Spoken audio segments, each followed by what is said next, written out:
Hi, this is Antoinette again, and I'm going to share another dream that I had. Gosh, I'm trying to think. I may have had this dream in, I'd say, the early 90s. I was living in another state in the Midwest at the time.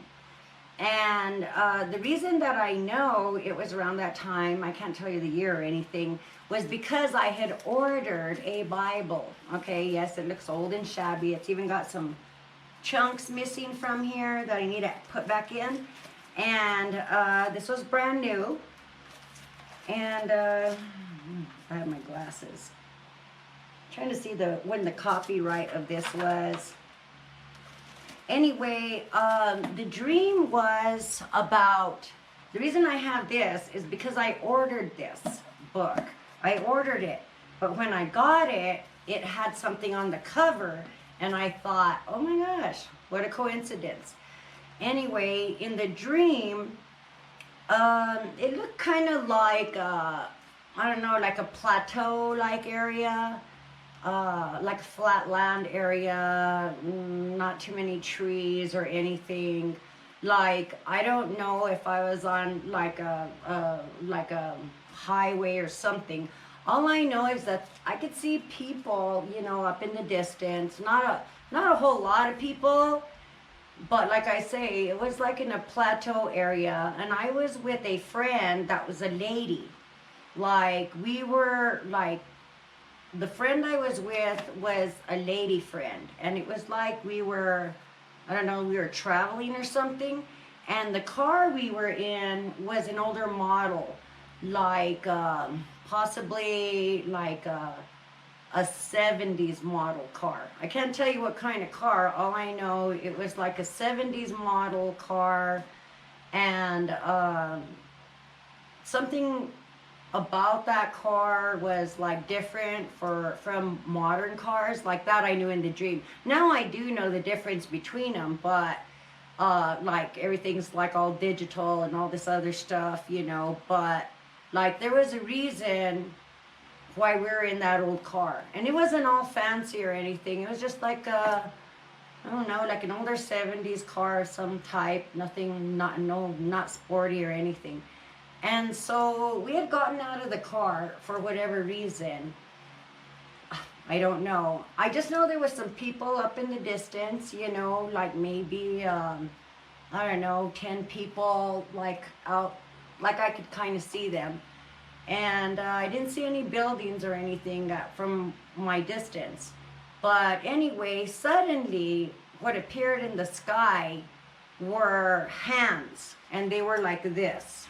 They were hands like this, like they were hands. And let's say that this area here is like the flat, like the earth, the ground, the earth, okay? And these hands were coming. Let's say we were over here and not far from the car, and there might have been a road there, like we were probably on a road, and we stopped and got out of the car. I don't know why. And then suddenly we see these hands, like these hands were moving slowly like this. They were big hands in the sky. Like, I'm trying to think about how big they would, like, they were big, but I don't know, like the size of a, I don't know, medium-sized cloud. It's really hard to tell you how big they were, but they were like the size of, I don't know, like medium-sized cloud. There were two hands, and they were, like, let's say this is the flat area, and they were like just moving slowly like this across the earth, in that area there too. And they continued moving too, okay? Now, in my dream, these hands, I knew that they were like the hands of Jesus Christ. Like, I knew they were his hands. And they were like,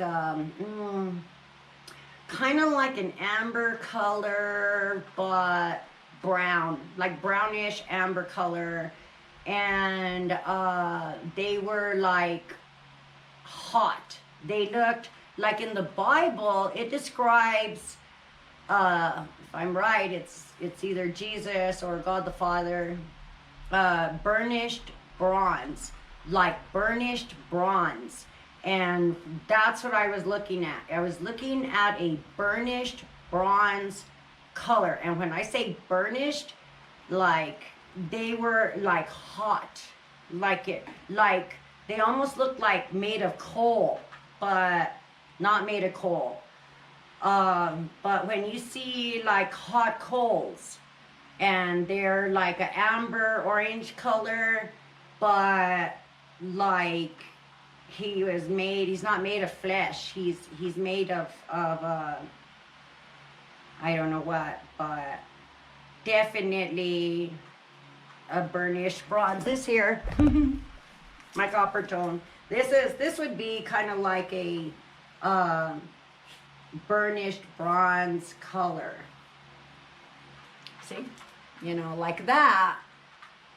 But I would say a little darker, and then there was amber. You can see like this amber color, like around the defining parts of the hands, look like hot, like amber hot. And so yeah, like bronze amber hot. Okay, and the hands were going over, and I could see in the distance, like these people, strangers, like up in the distance, that I could see, like when those hands passed over these people, and they weren't all together either. Like there might have been two there, one over there, you know, one over there, like that. And I could see people like they were, what looked to me is they were dropping, like they were dropping, like if they were dropping dead or something. And I was just looking, and I got so, like, as the hands were coming and they were gonna go over, you know, myself and my friend, we were like in fear, like total fear, from, like, there was no way getting out from under those hands because of their size, you know. And so we both, I remember, like, we both just dropped to our knees, and like we were like literally begging for like forgiveness, and we were full of fear, and we were like begging for forgiveness. I just remember dropping to my knees, like on the ground, and she did too. And we were just totally into like fear and asking for forgiveness and all this.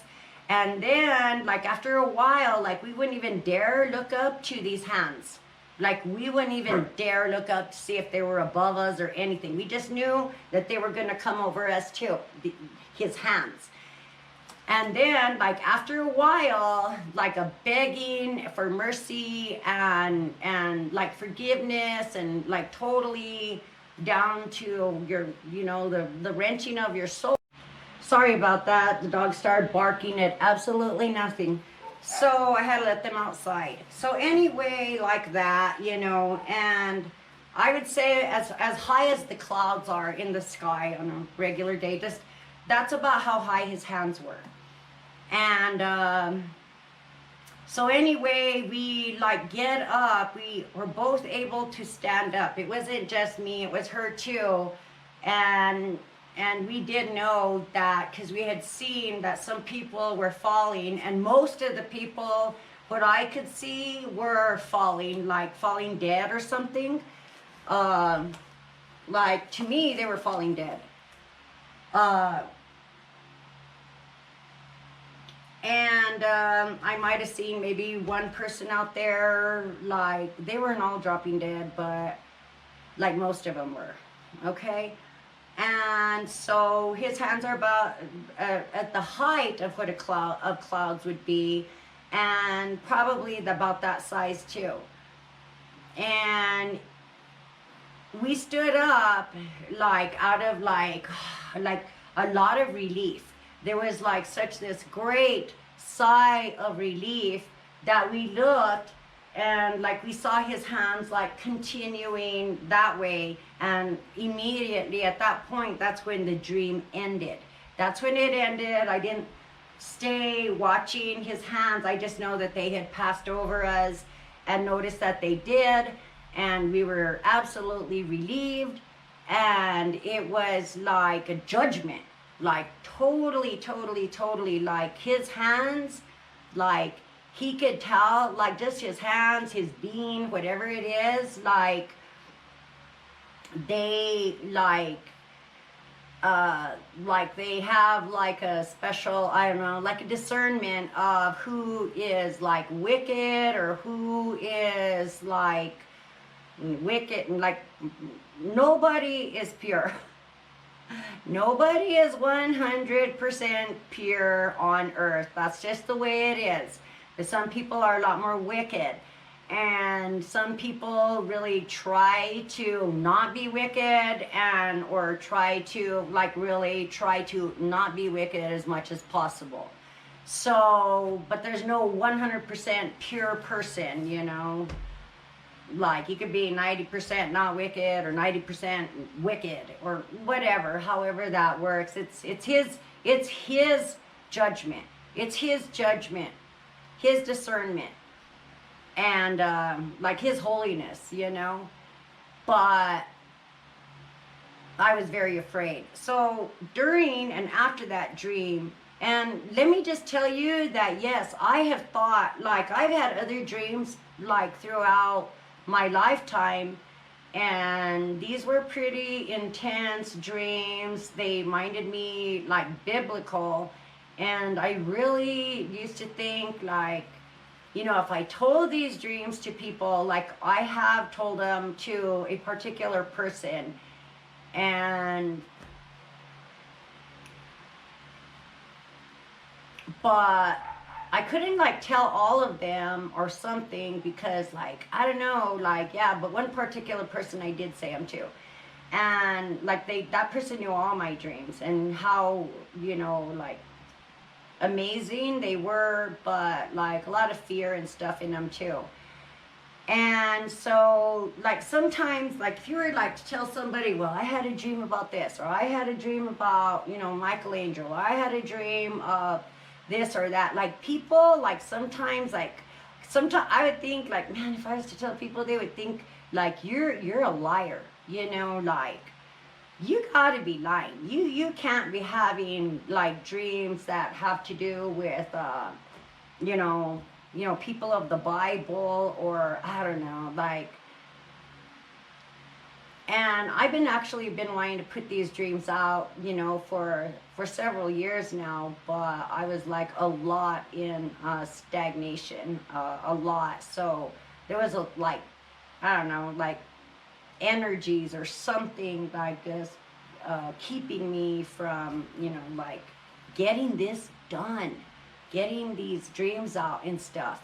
Well, anyway, after that dream, and this another dream I just pondered on for years and years and years, and I always knew it meant judgment. Like I always knew that it meant judgment. I really did. And I was very relieved, you know, not in a bragging sense, because I was like begging for mercy and forgiveness, like with my whole heart and soul, you know, and pretty fearful. You know, a lot of people, we think, you know, like, oh, God is love. He wouldn't do that. You know, oh, he's just, you know, he's got so much mercy. Well, he does have a lot of mercy. And he does want to forgive us. He does. He's love. He like, there's fake love and real love and all true love and all types, all true, sincere love. Not fake love. All comes from him. And you know, sometimes our blessings come from people because of their love for us and stuff like that. So love is a grand power that nobody should take advantage of or exploit people that love you, you know, because when you do that, if you exploit people because they care about you or because they love you or something, you know, you are, not only are you using that person's love, but you are exploiting God's love, you know, because all true love comes from God. Whether it's brother, sister, you name it, whatever. If somebody's taking advantage of somebody else's love, which is a true and more pure love, that love is coming from God. It comes, you know, into people from God. You know, it's not false. So when we exploit people because they love us or their compassion or something like that, or use other people, you know, or use their hearts and stuff, you are actually like it's a crime against God himself, because God is real love. God is pure love, which emanates through mankind. Okay? Without him, we wouldn't know how to love. It comes from him, pure love. Okay. Okay, so like a couple of weeks after that dream, okay, I was going to order some Bibles, or a Bible, I should say, in particular, and I saw this flyer, and I spotted out this one, and it was like in both English and Spanish, you know, because I'm of Hispanic origin, but it was both English and Spanish, so on both sides, and that's what I thought, oh, that would be good, you know, because I used to go to church or sometimes go to Spanish speaking churches, but like I don't like I know Spanish, but I don't like really know it really good. I don't comprehend it like as much as I wished I could. So anyway, the cover, and this was brand new when I got it, and I didn't know, like I didn't know what the cover was what the cover was going to look like. All I knew is it was like Spanish and English, and when I got it, it had this. This was about a couple weeks after the dream.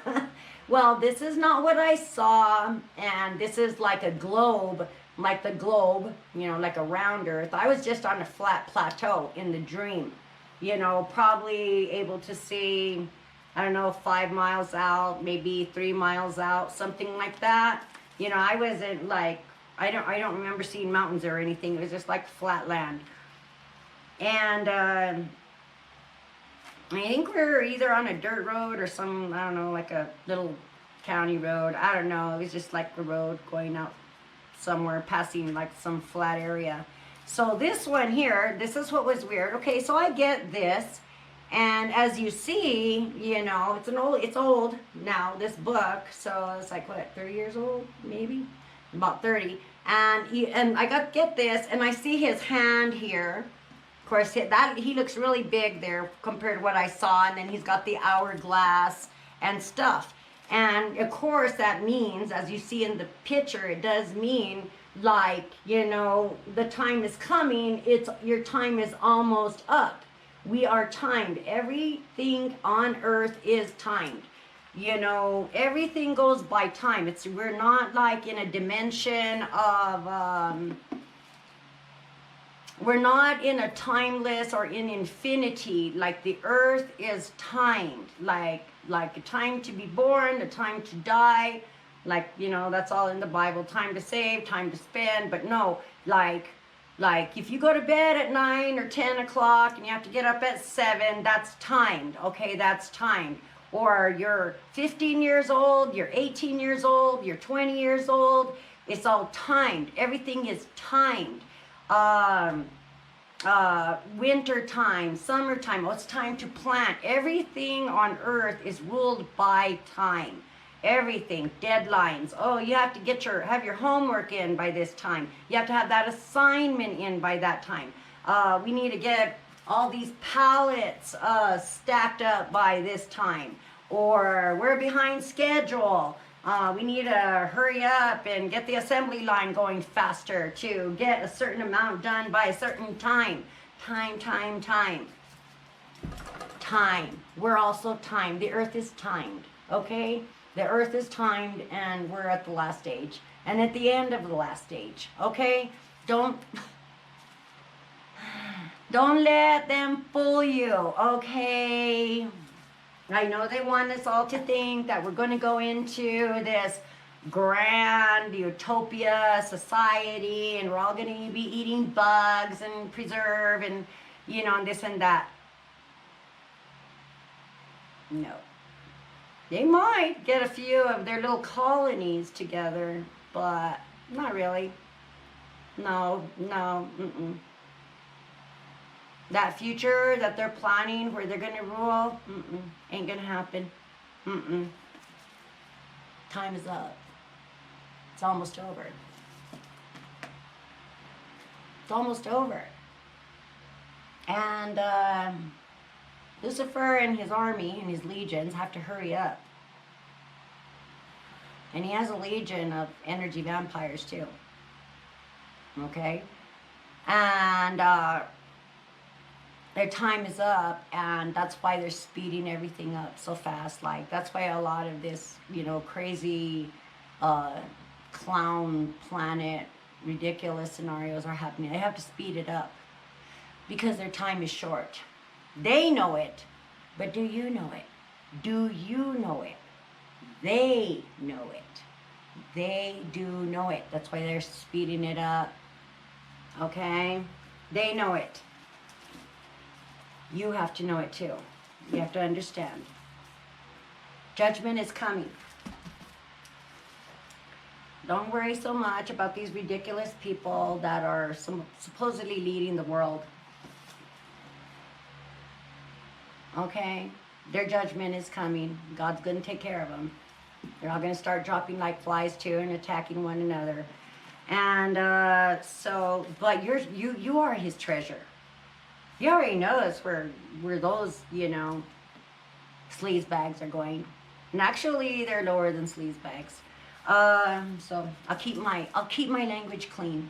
Other than that, that's it with that dream. But I knew what it meant. And so I was always in like this state of, when is that time coming? Am I going to live in those times? I'm going to die before these times? Or how is it all going to work with me, my kids, you know, with my family, other people? Well, you decide what you want to think about that dream. But other than that, that's it with that dream. God bless you all. They have to hurry. And I'm going to tell you again, because their time is short. And they know it. They know it. That's why everything's going topsy-turvy and crazy and all this lunacy is going on, okay? Because their time is short. They know it.